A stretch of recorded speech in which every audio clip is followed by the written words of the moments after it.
Hello and welcome back to the NJPW English Podcast. My name is Walker Stewart, fresh off of celebrating Independence Day, what's left of it here in the United States. And as always, a Brit who I will never be freed from, Chris Charlton, joining the podcast. Chris, how are you today? Don't forget I could try really hard. Good Lord. How are you, Chris? I'm doing okay. I've spent a lot of time sort of listening to the other podcasts that are on the New Japan Pro Wrestling Network, right? Because it's not we're the only English podcast, obviously, but there's a lot of other podcasts around on the NJPW. If you just search that up on wherever you get your podcasts, so I've been listening to those, and Gedo spent 45 minutes talking about blues music. This week. And then Kushida started his podcast by doing a sort of a tight 10 on how the stock market works. So I wonder whether we need to... I started wondering whether are we too lowbrow for I think we need some sort of segment. Like, you know, we talk wrestling, and that's all fine and good, but like, did anyone really come here for the wrestling, or are they here for the goofs, for the antics? We can talk blues music. I got a little bit. I know Geto's a big Memphis guy. I just came back from Memphis recently, actually, and it's the home of the blues, or somewhere in that area. But well, I mean, you've been diving into the Japanese wrestling podcast game. I mean, Junkyard Radio for Geto. What is that, like a #1 sports podcast in Japan, right? Yeah, you're right. It's got nothing to do with, it's barely anything to do with wrestling. This sounds like I'm trashing the podcast. It is a very, very good podcast, but it's just like, Gedo just talks about what he likes to talk about, and then it's like, well, we're going to talk about Japanese history today, and then he talks about Japanese history. But it's like, it's a trip, certainly. I tell you what, like, let's make a crude segue. New Japan Seoul, the last sort of month has been a trip. My goodness, every time you're not here, something happens. Right. I think that this is a sign. I should maybe stay away or something. I'm gone for what, a week, and like 7 title matches over the course of like a little over a week of action, stretching from Tanahashi Jam all the way to the most recent, the last night of New Japan Seoul, heading into G1 35, something we're going to talk about later on in the episode. I mean, it's just been so much, and I know you've been up and down the highway and byway for it all, and you know, June 29th, we had Tanahashi Jam, 3 title matches, and one of which really shocking the system in the semi-main event when Zack Sabre Jr. not only won the IWGP World Heavyweight title, Chris, but put Hiroki Goto on the injured reserve and out of G1 35. I mean, there is no bigger shock to the system than you possibly could have had with these two things, the title switch and, of course, Goto's injury, changing the playing field for G1. Yeah, I mean, it's been the match that the world has been talking about, and a lot of the world hasn't been able to see. But like, I think we will be able to bring it to you before the G1 starts finally. So I think that, there are people who have seen it have noted how good that match was. It was a really, really excellent match. I was able to watch it live, it's certainly well worth the wait from watching that match from an in-ring perspective. I mean, Zack Sabre Jr. now, a 2-time champion. It was a real surprise for Zack to be the one to sort of end, well, things sort of go full circle, where Zack sort of wins back the championship that, against the man he lost it to. But also, I mean, you had this element. I talked to Zach last week, and we did some interview stuff, because we are going to talk about G1 in the main hit today.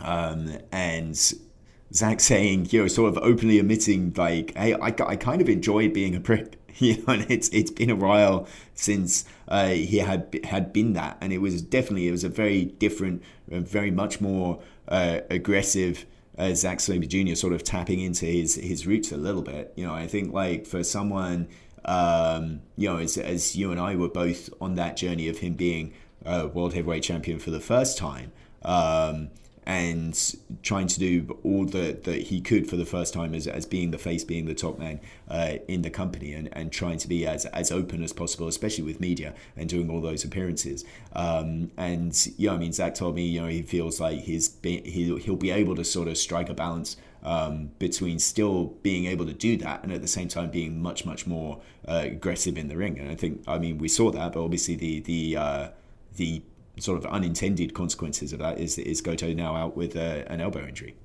Right, and it comes across as if Zach very much having people levy the blame on him for the injury to Goto. Of course, what we saw happen, an unfortunate incident back at Tanahashi Jam, but Sabre Jr. very much going about it the way of, well, maybe Goto's body should have been ready for what I was going to bring to it. If you want to be IWGP World Heavyweight Champion, if you want to be the strongest of the summer in G1 Climax, you got to be able to withstand and take those blows. And sadly for Hiroki Goto, taken out of G1 Climax 35 now. We'll talk about what has transpired since then. Of course, you were on the call live in Korakuen Hall on night 9 of the New Japan Soul Series, the 4-man gauntlet that saw essentially the loser's bracket of the block play-ins for this year's tournament.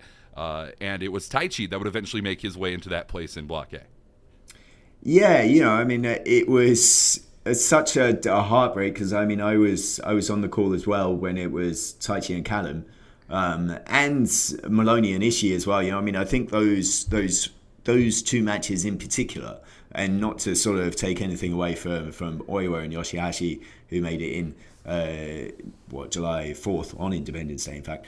But I think those two matches in particular, it was such a difficult choice of everybody wanted both guys in, and they wanted everybody to win. But obviously, it's such a competitive field. I think once you finally, we'll run down all the names. It is such a tight 20. It's like I don't think there's anybody that you would take out that doesn't belong there. And so it really was a heartbreak that Callum beats Taichi and Taichi on the outside again. And then we had, last night, I think the added impetus of obviously the G1 starting in Taichi's hometown, sort of helping to push Taichi over the edge. And it was one of those situations where I think, everybody sort of backstage, maybe Kosei Fujita, El Desperado in particular, the main event last night, watching Ishii and Taichi backstage and sort of cursing because it was one of those where it's an impossible match to follow. It was so hard hitting and such a immensely hot crowd. But yeah, Taichi well deserved to be a part of the 20. And in the first main event now of G1 opposite Tanahashi, I don't think anybody sort of expected that to be your night 1 G1 Climax main event. Right. And a lot of other things happened over the course of this New Japan Soul Series, and some of the gaps that we found. We were not long ago at the Death Pain Invitational, Jun Kasai falling to El Desperado in V6 for Desperado for the junior heavyweight title. Bolton Oleg picking up V1 over Yuji Nagata at Tanahashi Jam. LP defeating Taiji Ishimori for V2 in Dolphins Arena for the World TV title. And then, of course, we bring it to the latter half of the New Japan Soul Series. We have new never openweight 6-man tag team champions. I'd like to say that the reign of torture is over, but you know that the house is always lurking, Chris. Well, yeah.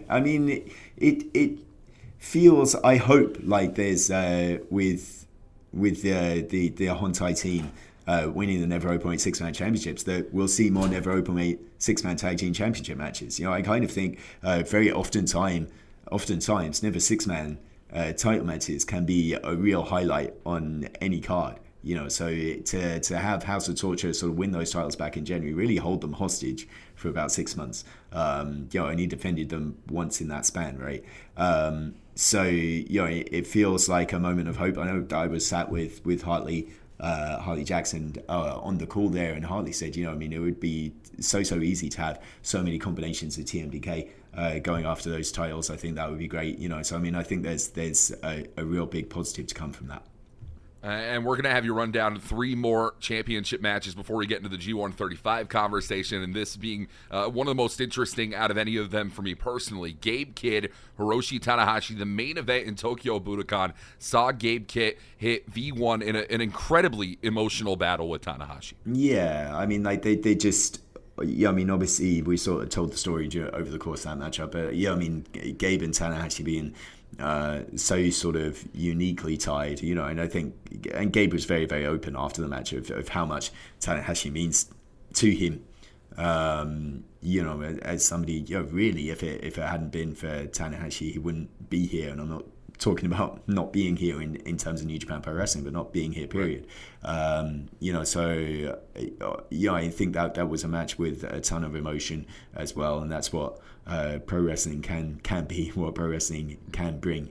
And you know, I mean, that just I know we're going to run on to the junior heavyweight tag matches as well, but you know, the effort that it was clear to see the effort of Tanahashi and Gabe. You know, I think that match was all about what Gabe had been saying before. Like, I want the 1,000% Tanahashi. You know, I mean, the guy that, you know, so often your body breaks down long before your mind does. You know, so if you're able to convince the body, you can do things that you wouldn't have thought possible, right? You know, I think Tanahashi was definitely able to tap into that. But at the same time, you know, I mean, the missed high fly flow that eventually would lead to the finish was certainly a crunching impact. And then having to, you know, he took one day off and then came back to Korakuen again, did another high fly flow against Tiger Mask, you know, and now here he is going into the G1. I guess we'll get onto Tanahashi later on, but that segues into, you know, I mean, not just Tanahashi retiring January the 4th, of course, with the announcement that Tiger Mask will be retiring as well. You know, so I mean, right. That's you know, next July. So that match with Tanahashi was his 30th anniversary, and Tiger Mask saying, well, 31 years and I'll be done, which is, you know, obviously it maybe creates some questions over, well, will there be a Tiger Mask 5? We really don't know. But you know, for the guy that's been Tiger Mask longer than any of the other Tiger Masks combined, you know, to hang it up next week or next year rather will be quite something. It's going to be a very emotional time, and I can't wait, Chris. We're probably going to do a special episode during that period of time here on the podcast where we run through the 31-year career of Tiger Mask. But that is going to have to wait till July 2026. But we didn't have to wait long, of course, for what we saw on Night 9. It was a night of junior heavyweight action. Talk to me about Doki and Sho defending the titles against Master Wato and Yo. Those are the junior heavyweight tag team titles in Korakuen. Yeah, I mean, I think it was a match where you saw a lot of Kanemaru in that, you know, and I think like the Yoshinobu Kanemaru's like influence can't be sort of understated in the move that Doki made from just 4 guys, well, really from the injured reserve list into House of Torture. You know, I mean, I think Kanemaru was certainly the brains behind that move and the brains behind the operation. You know, I think even though like we did see Kanemaru briefly run in on that contest, sort of foiled by Toriano in the end. But you know, I think that the way, the style that Doki and Sho, you know, for 2 guys that probably, you know, still have a distaste for one another, and certainly hated each other this time last year. But you know, the Kanemaru sort of being the sandwich between those 2 men and engineering the chemistry that they have now.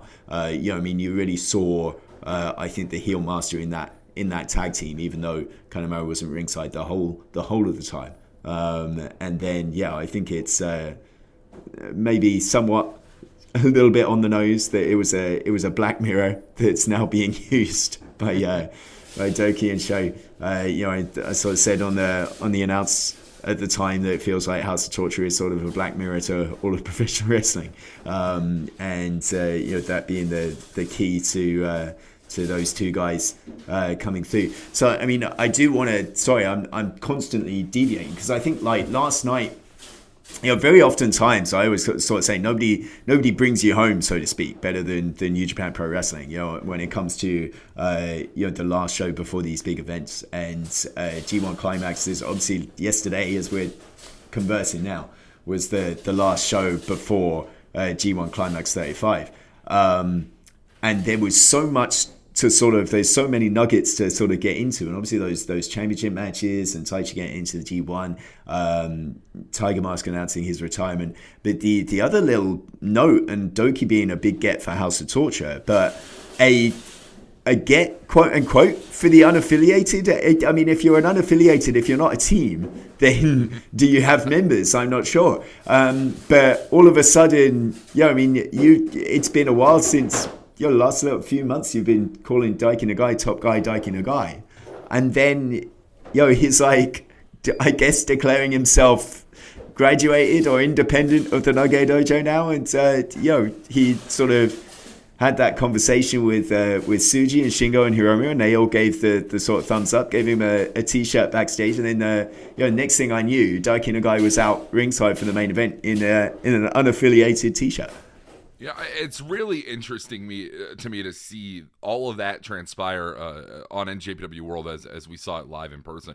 I mean, Daiki Nagai has always been one who I'd argue ever since his debut, just a little over a year ago now, I was like, oh man, this guy's got something. Even if it wasn't purely technical at the time or something within the ring, it was just a fire that I think a lot of young lions sometimes may lack at certain points, whether it's due to nerves or the bright lights or just being timid. You don't want to step on any toes, but you can't afford to not step on toes inside the ring, right? And the guy has never shied away from saying how he feels, and if he feels he wants to be aligned with men like Tsuji, Shingo, and Hiromu, I mean, that's great company to be in, and that's great company to get the thumbs up from. But can you tell me about a time anyone has seceded in the way from the Noge Dojo the way we've seen? I mean, we've seen people skip excursion completely, most recently notably Bolton Oleg when he became never open weight 6-man tag team champion. But this feels a little bit different,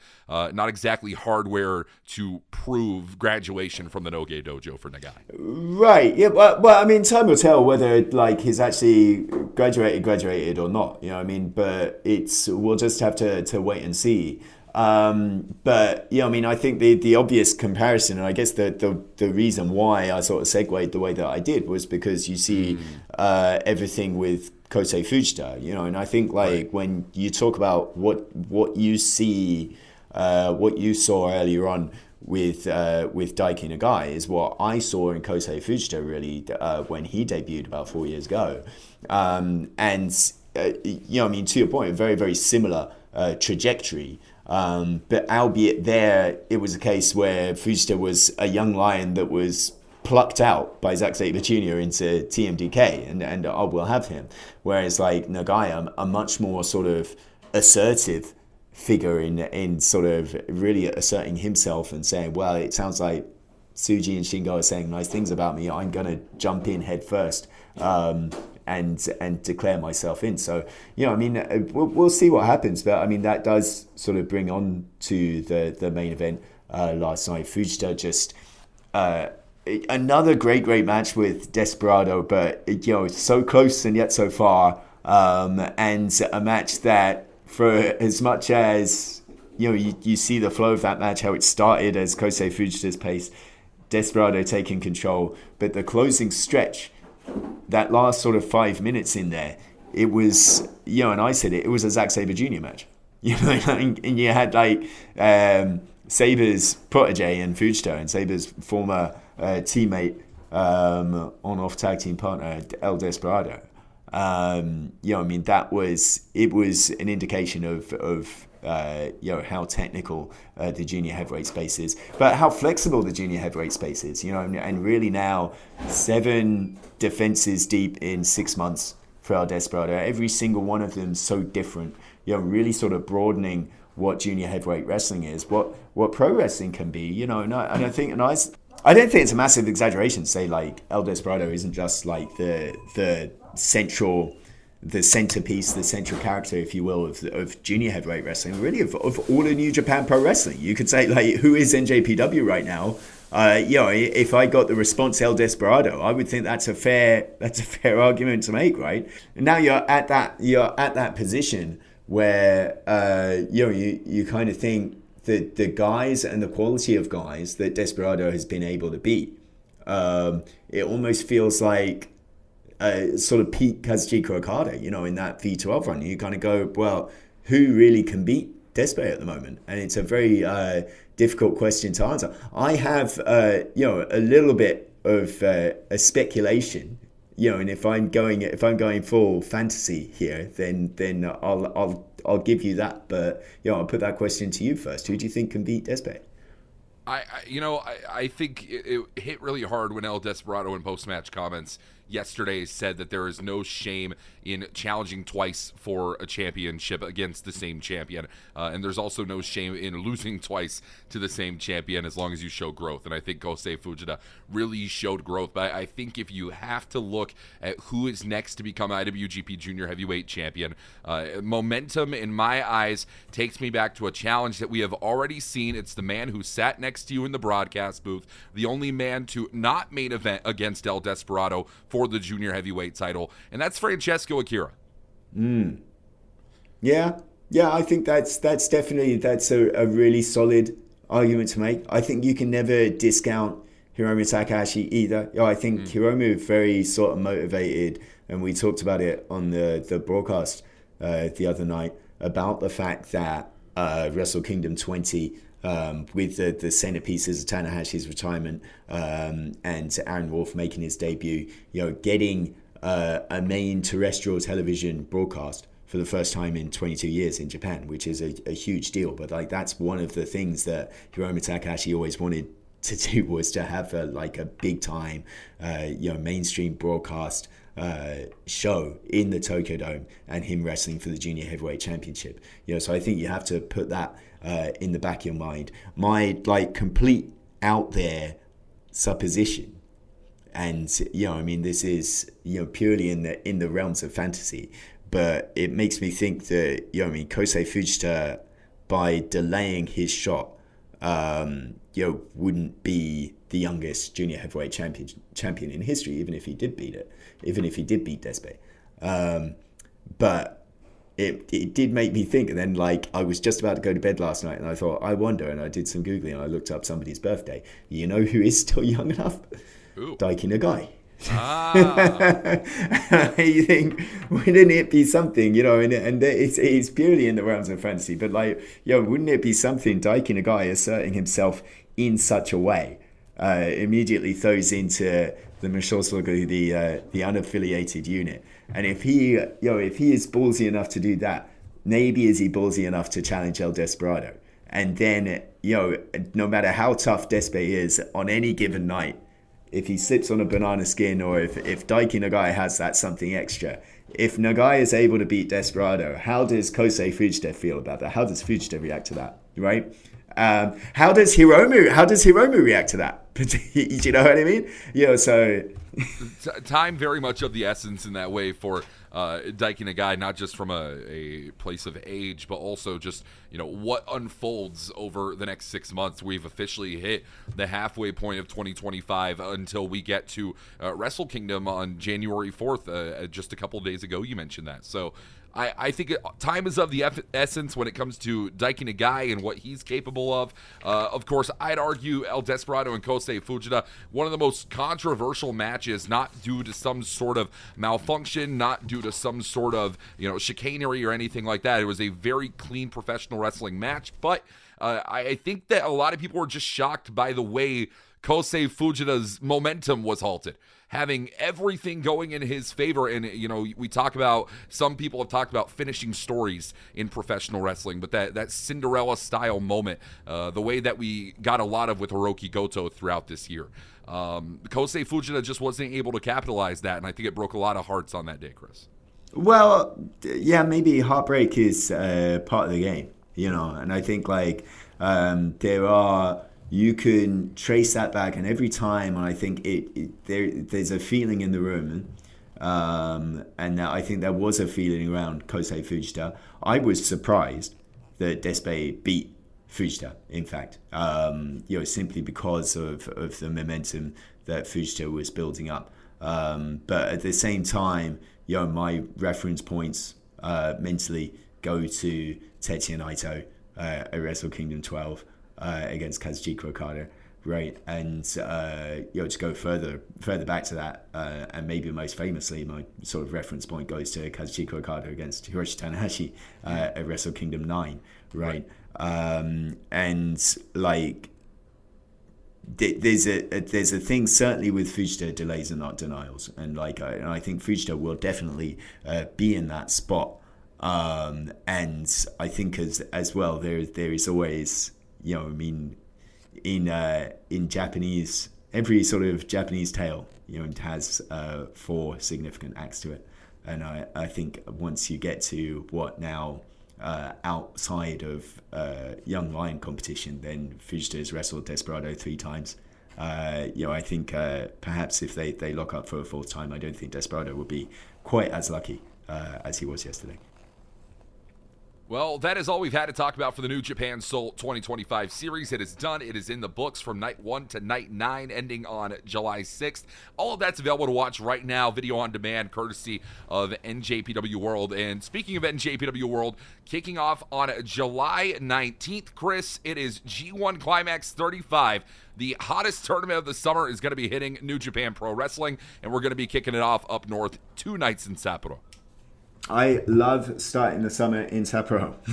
It's the best place to start the G1. I wouldn't mind doing the entire G1 in Hokkaido. About that, I think really? everybody else in Japan would be very, very upset about it. Rightfully so. But Sapporo is ordinarily one of my favorite cities in Japan, and to head up north and be slightly cooler, very slightly cooler, to start off the summer is something I am greatly indebted to the decision makers, and it's great to have. It'll be great to be back in Hokkai KTL as well. I mean, it's been a year since we've been there because they've closed down for renovations, and now I'm back in the flow of things. The constant sort of cycle of different venues is an interesting one, because I mean, obviously we just lost Dolphins Arena, right. Just shut down after Tanahashi Jam, and then Edion Arena not on the schedule this year, because of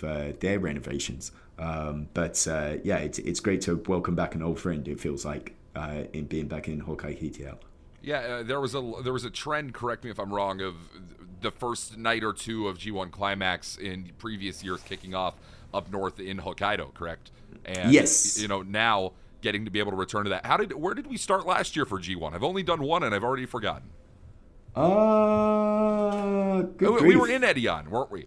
We were in yes, that's it. We were in, and I thought 2 nights in Edion was a wonderful time as well. I mean, that's my favorite building in professional wrestling outside of your traditional Tokyo Dome, Sumo Hall, Korakuen Hall type. But we're moving on into 2025 G1 35. Nice round number right there.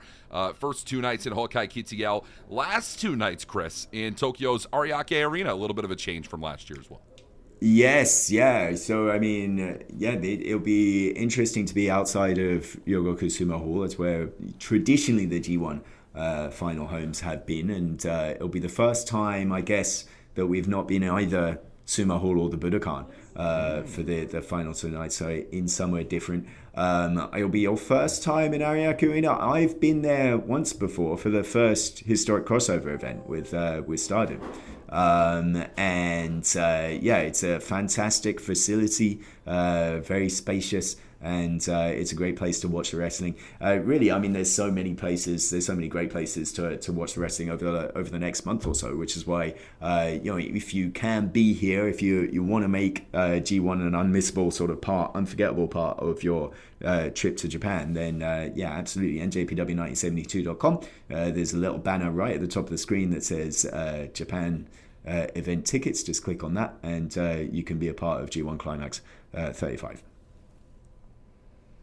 Let's start off here talking about who is announced for which blocks, the changes that we've had and such. Of course, we had our play-in matches that saw Callum Newman and Ryohei Oiwa make their way into Block A, and already involved in that block were Hiroshi Tanahashi, Sanada, Evil, well, there's going to be something to talk about there, David Finlay, Yota Tsuji, Yuya Uemura, never openweight champion Bolton Oleg, and replacing Hiroki Goto due to injury, winning out in that last chance qualifier, Taichi. And if you look over in Block B, El Phantasmo, Shota Umino, Shingo Takagi, Zack Sabre Jr., Great-O-Khan, Gabe Kidd, Ren Narita, Konosuke Takeshita, Drilla Maloney for the first time, and Yoshihashi. Chris, can we dive into Block A a little bit deeper? Yeah, okay, yeah. So what should we do here? Shall we pick, I mean, it's the, obviously, if it's your first G1, what happens is you're in a league format, so everybody wrestles each other once, round robin style. You get 2 points for a win, 1 point for a draw, no points for a loss, obviously. And we're going to keep on going through that till everybody's wrestled each other once. So everybody wrestles 9 matches in their 10-match block. And then it will be the top 3 point scorers that you want to look out for. So the top point scorer automatically advances to the semi-finals. And then second and third place from A block will wrestle second and third place from B block. And then, the winner of that match advances to the semi-finals. Semi-finals first night in Ariake, and then finals in the second night. So with that in mind, shall we pick, what do you think would be your top 3 from A block? Tanahashi, Taichi, Uemura, Boltin, Tsuji, Oiwa, Callum, Finlay, Evil, and Sanada. The first name that sticks out to me in that Block A position is David Finlay. A very deep run in G1 Climax 34, a New Japan Cup victory in 2025. Of course, coming off of the loss of the IWGP Global Heavyweight title back at the Tokyo Dome, I think that there could be a real big opportunity for Finlay to either compete for the IWGP World Heavyweight title at the Tokyo Dome or walk in as champion off the back of a G1 35 victory. So I think Finlay has to be at least one of the names you're talking about in this list. Yeah, certainly. I think Finlay, you have to look at August 3rd in Fukuoka. He'll be wrestling Evil. So everything coming off of in the same site in Fukuoka that they had that dog pound cage match in May. And then here's this position. I mean, Finlay in a state, obviously, the sort of beating that he took at Dominion at the hands of Evil and the entire House of Torture. So the G1 theme for him is how does he bounce back from what happened? And as well as in Bullet Club War Dogs, where Gabe Kidd is IWGP Global Champion and sort of shouldering New Japan Pro Wrestling, what's David Finlay's sort of place at this point in time? So I mean, I think that's an interesting sort of pair of themes. He's definitely a very interesting figure in this G1. Time is not exactly on the side of Hiroshi Tanahashi in a lot of ways, and with just about 6 months left in a career. But we know one thing for certain: he will wrestle 9 more matches. Singles matches rather in his career, and probably a couple more past that into at least at least. He might wrestle like 12 in this tournament. You're right. You're right. Yeah. I mean, but the bottom line is at least 9 are going to be competed in by Tanahashi. You talked about how he's already wrestled more singles matches than he did in 2021, I believe. You said that a couple nights ago or yesterday in Korakuen Hall. And after G1, he's going to be en route to potentially wrestling more singles matches than he has in 20 plus years. Yeah, that's right. Mean, time not being on the side, and we know, the physical ability of Tanahashi a bit more limited than it might have been in previous G1 Climax competitions. Did not compete in G1 last year, made it into G1 this year, not having to play in, but rather as a official announcement from the get-go. I really think there's a thing where you have to look at Tanahashi here, and he looks at this from not just a wrestler's perspective, but from a business executive as the president of New Japan Pro Wrestling. Chris, can you think of a better way to pack as many people into the Tokyo Dome as possible than Tanahashi retiring, defending maybe the IWGP World Heavyweight Championship, or maybe being in a position to, of course, be G1 Climax winner going into Wrestle Kingdom 20. I think there's a place that you look at that for Tanahashi. Yeah. Well, I mean, obviously the sort of economic ideals have to then match to the results, right? At the end of the day. So I mean, I think that is the biggest if. But certainly, there is something in the back of Tanahashi's mind that says, well, if I win the G1. And then become world heavyweight champion, then I don't have to retire. I think, I say this in a way where I think the only drive that can be matched of Tanahashi's based off of time left in this sport might be that of another veteran taking the place of another veteran in this tournament, and that's a man who was left out of G1 last year, current IWGP Tag Team Champion Taichi. You know, Taichi is one that we have heard in the media a lot talk about, wow, I really wish I could have clutched it out. I really wish I could have been in G1 when G1 34 was in action. And now missing out on his block play-in matchup, winning through in the last chance gauntlet match in Korakuen. I mean, Taichi really has to prove something here, especially when it comes to potential G1 climaxes down the road if that were to be.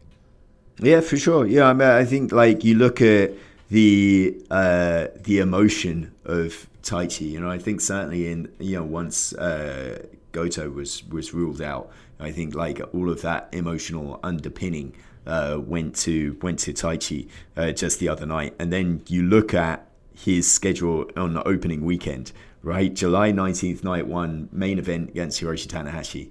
And then the next night 2, July 20th, is against Yuya Uemura. So I mean, there so much connecting him, Obviously he's got Sanada after that, just a week after, July 27th. So I mean, that's another sort of emotional depth to that matchup. Callum Newman, August 7th in Korakuen Hall. So I mean, he's got a lot of matches that are going to tug on the heartstrings, I think, of Taichi.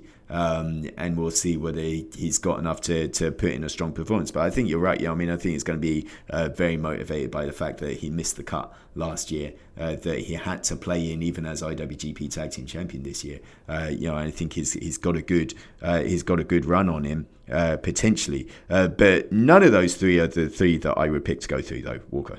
Okay. Well, give me your list then.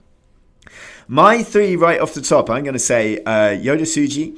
I mean, former global champion. So many times in this business, guys don't necessarily fail upward, but they will take a loss and bounce back very, very aggressively.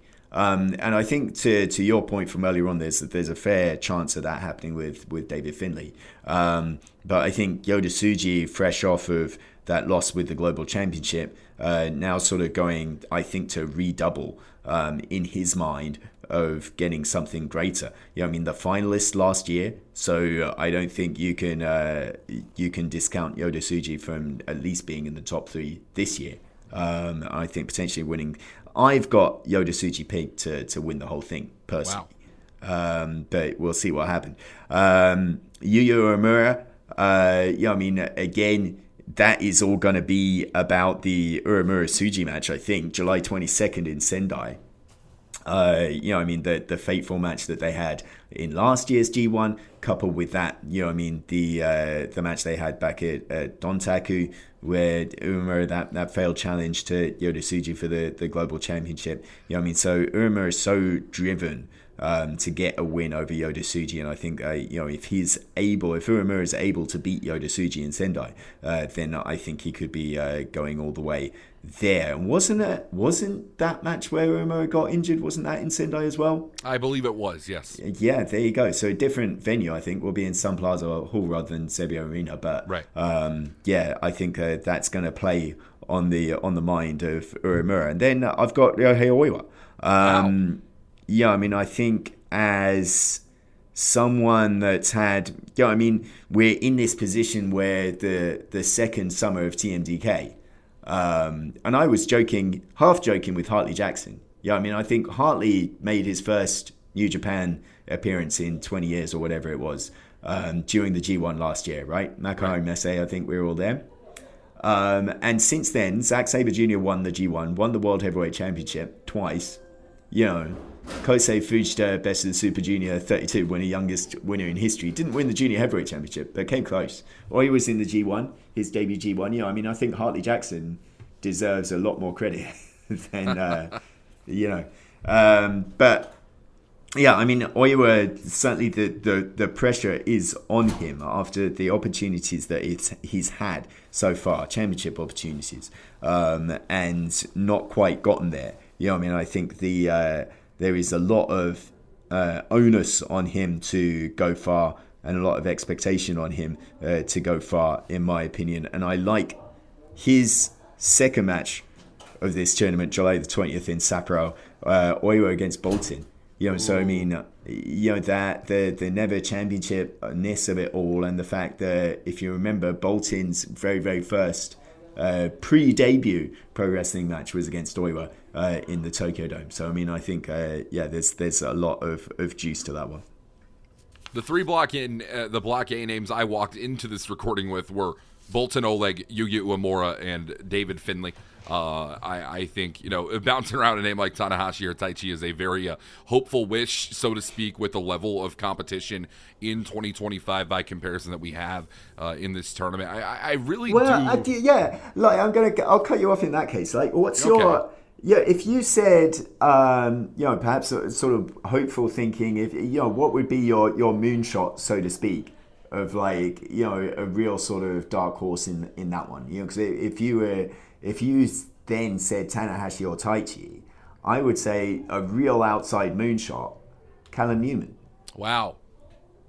I mean, yeah, why not? I mean, I think Callum has put so much together, and we saw how much has come out of that the World Heavyweight Championship match, the L that might have been taken by Newman against Hiroki Goto. But God, I mean, the growth, you've been using the word maturity a lot to talk about guys like Kosei Fujita, Francesco Akira. I think another United Empire member that you could talk about with that same word is Callum Newman. I mean, hell of a moonshot, but it's one that I would not mind seeing land whatsoever.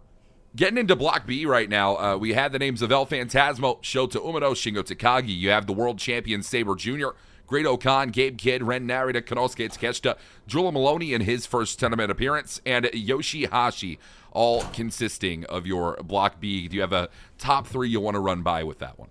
Oh, God, that is such a stat block. And I think, like, that is a really hard run to read, I think, more so than A block. I think very, very often in the G1, you kind of go instantly looking on paper, you kind of go, oh, that block's going to be really hot. And then what actually happens is the other block outshines them and outperforms them. Right. So I think to say our B block on paper looks really, really heavily stacked. Obviously, like, you've got the World Heavyweight Champion there, you've got the Global Champion there, you've got the TV Champion there, the former Never Champion there with Take as well. Yeah, on paper that is super stacked. I think probably the A block competitors know that, and they're going to go out with the intent to outperform. I mean, you can't discount Zach. It's so hard because you can't discount Zach, you can't discount Gabe, you can't discount Takeshita.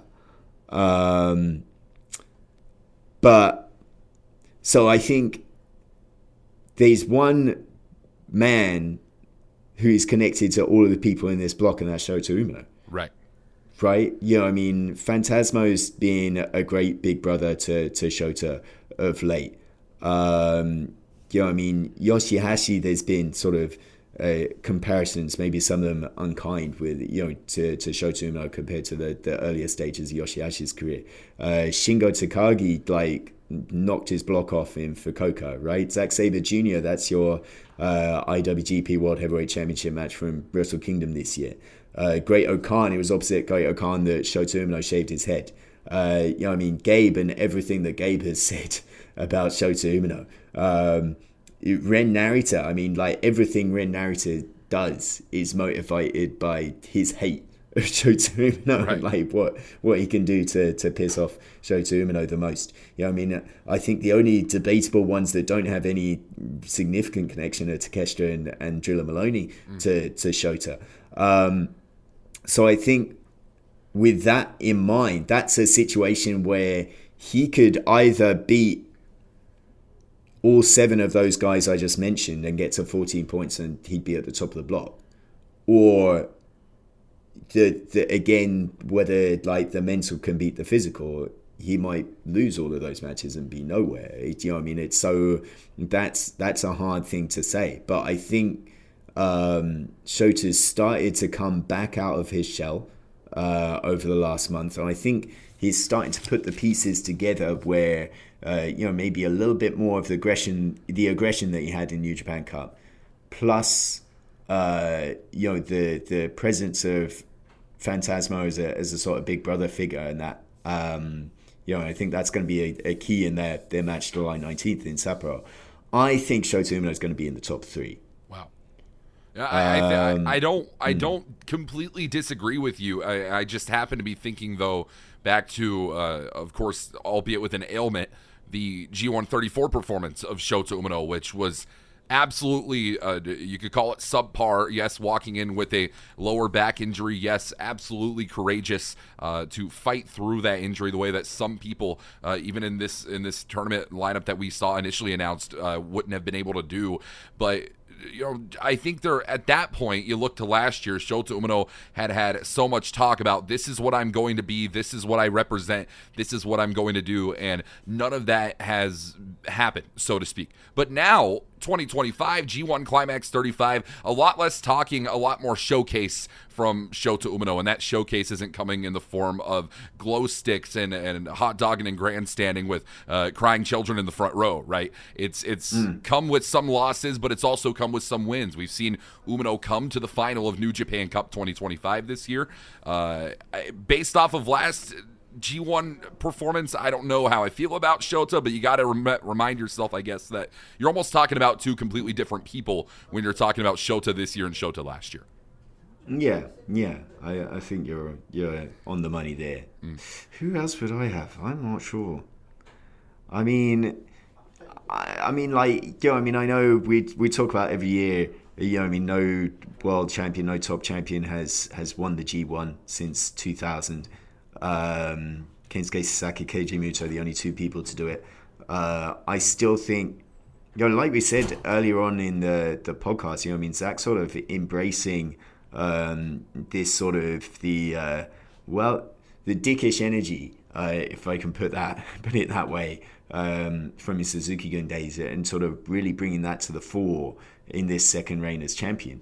I think, does Zach win G1 back-to-back? I think it's a very, very big ask. Obviously, it's a big ask for everybody, but does he make the top 3? I think, yes, he does. I think Zack Sabre Jr. goes through to the top 3. Well, and we saw last year, and albeit with a very different athlete and a very different physical status for the IWGP World Heavyweight Champion in last year's G1, it felt like the world title was a little bit more of a stone weighing down the champion than we might see this year with Zack Sabre Jr. Yeah, you're right. I think that's really going to sort of prop him up to this. And then, my other third, I'm sort of torn. I want to say Gabe Kidd, but I think my third, if I'm going Shota Umino, Zack Sabre Jr., not in this order, but Takeshita. Again, you're looking at someone who will take a loss very personally and bounce back big. And I guess as well, the X factor in all of this is that a certain Rocky Romero, for better or for worse, will also be over in Japan and being able to, at the very least, get in the ear of Takeshita and potentially, possibly get involved. We don't know. I'm going to try and keep him on the commentary desk while I'm not around in Tokyo. So we'll see whether at least then, maybe, Walker, you'll be able to make sure that Rocky behaves. Well, we talked about moonshots. We talked about hopes and dreams. I don't know if I'm going to be the one to keep Rocky Romero on a leash. I could barely keep you on a leash at different points in our career. So we're going to see what happens coming into G1 Climax 35, though. So your list comes into Shota Umino and, what did you say, Zack Sabre Jr. and Konosuke Takeshita. That's your top 3. Yeah, I think that's my top 3.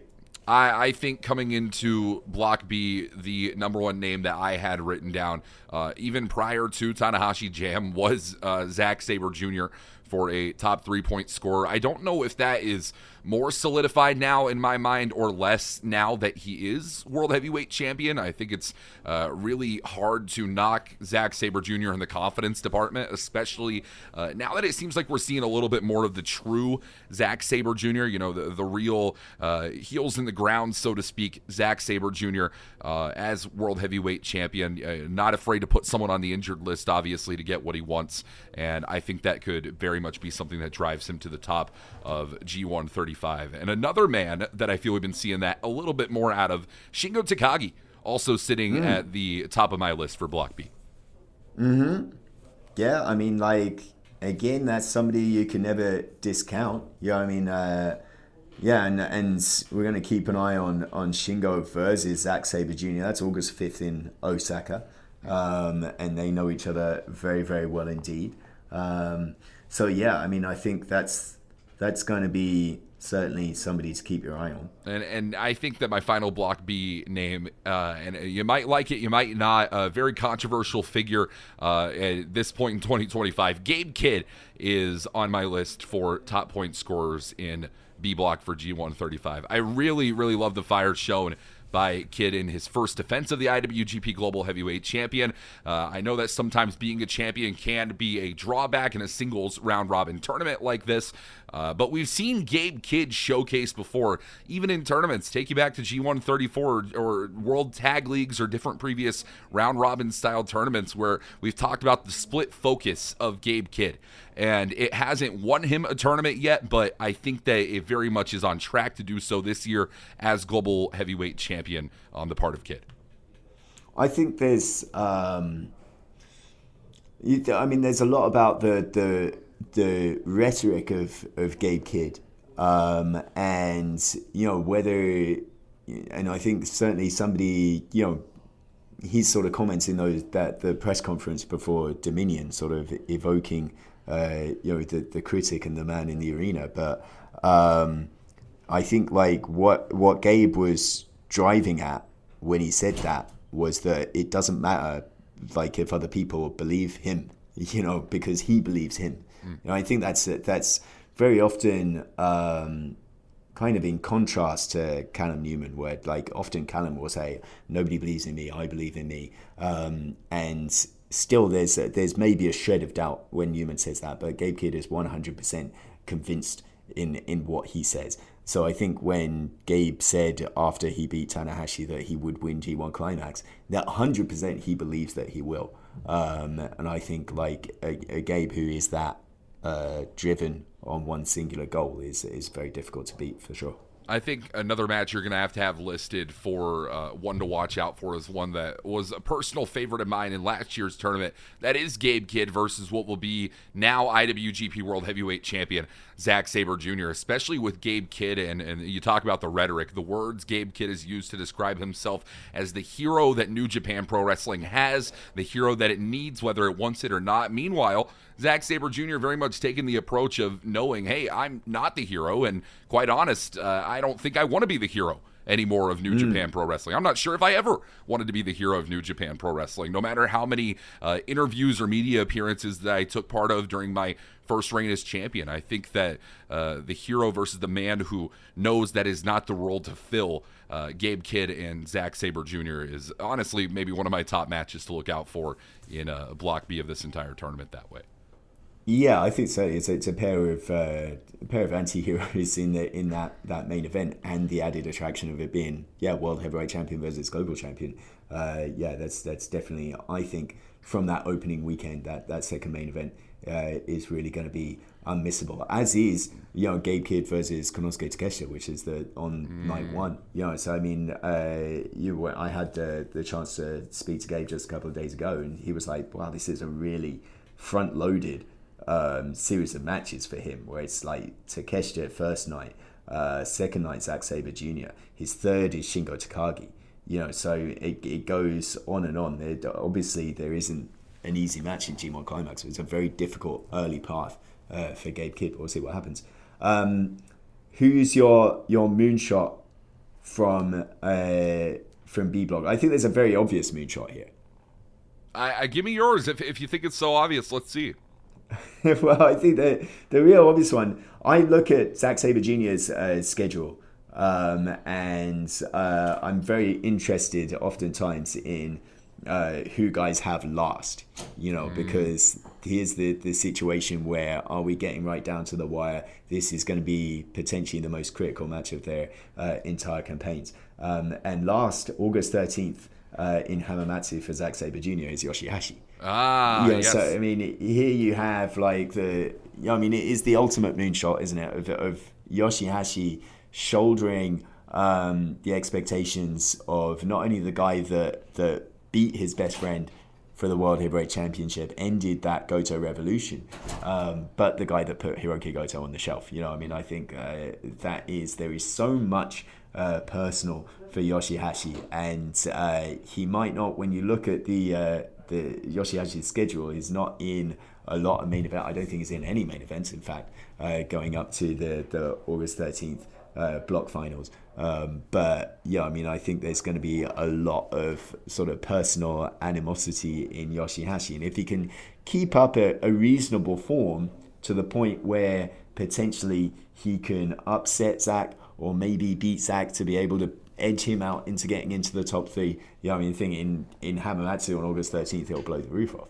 Yeah, absolutely one of the most consistent wrestlers that you will find in this G1 lineup outside of, your major Sabre Jr. and Takeshita types is Yoshihashi. And I that was the exact name I was thinking of when you said Moonshot. To be honest with you, when you started talking about Moonshot and the first name you said to make your point was Zack Sabre Jr., I was about to really question your judgment there because you just called him one of your top point scorers. But yeah, no, I absolutely understand the point being made. Yoshihashi would have been the number one name I gave. But since you already picked that one out, I'll go with another, and that's Ren Narita.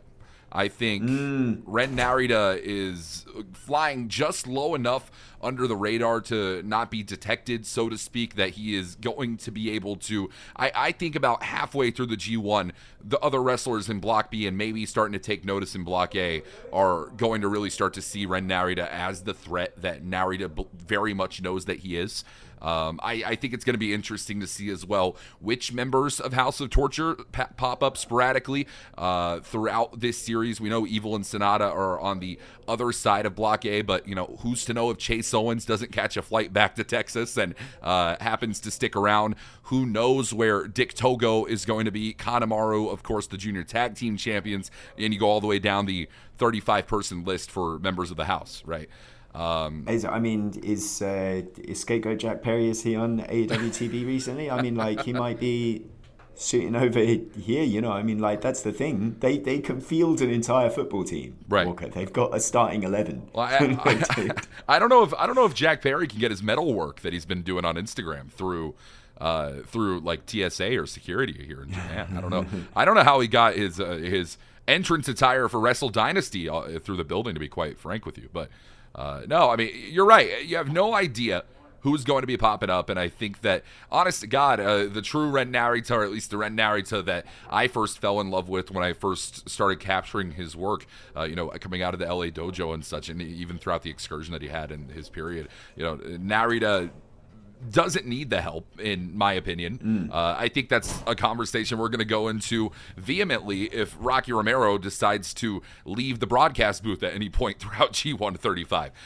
When it comes to Konosuke Takeshita as well, we've seen Rocky try and get a little too involved in some of those encounters. And, all that being said, we're just going to have to stay tuned to find out what happens. But Ren Narita, my moonshot for Block B. Yeah, I think that's a very, very fair pick. I think Narita is more than capable of making that top stretch, and there's a lot I'm intrigued by looking at Ren Narita in this tournament, and we'll see. When I spoke to Zach, he was like, I'm interested to see. Now he's been significantly over a longer period part of House of Torture. Is he there to be one of the number in House of Torture, or to be a sort of top guy in House of Torture? Everybody's going to be looking at Evil and Sonata over in A block, but what does Narita do over in B? I'm really interested in seeing what Narita does this year. Well, closing out today's episode, Chris, we have the first two nights coming up in Hokkaido Kitayel. The first night on July 19th, kicking off at 5 p.m. Japanese Standard Time on NJPW World. We'll be live with English coverage all throughout this tournament, by the way, for anyone that is interested. And, of course, heavy interest when it comes to G1 Climax time. The first match of the entire tournament, Yoshihashi and Shingo Takagi in Block B, and we're going to be topping out, of course, with the main event on night one, a home hometown boy in Taichi, competing against the ace of the universe, Hiroshi Tanahashi. Yeah, I mean, like that is a very, very stacked lineup. Of course, like opening weekend, A block and B block both in action. So yeah, both of those first two nights, if you want just a real sampler of what to expect from all the G1 Climax, you're going to see everybody. So I mean, it's really, especially for the fans in Sapporo, like a real treat to be able to see everybody in singles action over the course of that tournament. And then we're alternating from there, like night 3 in Sendai will be A block, and then it'll be B block, A block, B block, right the way through to the middle of August. And then we're going to have the playoffs. The playoffs are going to be in Korakuen Hall this year. So I think that's going to be a really sort of heated atmosphere for those matchups. And then semifinals and finals, as we said, in Ariake. We want you to be a part of all of that. NJPW1972.com, as I said. Like if you can check your schedules from there. And also if you just click the banner at the top of the screen, you can be a part of our Tokyo events, Korakuen Hall, Ota, and of course semifinals, finals nights in Ariake. You and I have interacted and met a bunch of international fans that have come over and done the grind with us, so to speak. Have traveled to every single prefecture, every single town, big, small, and everything in between to join for every single night at G1 Climax 35. You can make a whole adventure, a whole vacation out of it. And we very much hope that you join us coming up for G1 35, kick it off, double night of action at Hokai KTL, July 19th and July 20th, and all the way until mid-August, where we will be crowning the strongest of the summer, not just in New Japan Pro Wrestling, but in all of professional wrestling today. Chris, any final thoughts? What do you want? I don't know. A little bit of jazz. You can do the jazz segment now. The economy. Do the segment. Well, I mean, we were talking about the economy before we went on. I think I would get into trouble if I really expressed my thought. You could help a certain economy. It would help all of us today. Sure. Well, anyway, help our economy. That's what we want people to do. Yes, please. Help Marcus Stewart and Chris Charlton's economy, and that means getting your NJPW World subscription in order now. Yes, we're going to be live every single night of G1 Climax 35 on NJPW World from July 19th all the way until the middle of the summer. And if Chris Charlton has nothing to wrap up, then we're going to wrap up here. You can follow Chris Charlton at ReasonJP on all social media. You can follow myself at Velvet Voice WS on all social media as well. And of course, do not forget hashtag NJPW Pod to talk all things English podcast related. Who knows when we're going to be checking that hashtag? Maybe you will never check the hashtag. You could leave a review on any of your chosen platforms, 5 stars, or anything you choose, of course. And that's going to be it for us. For Chris Charlton, I'm Walker Stewart. This has been the official NJPW English Podcast. We'll see you next time.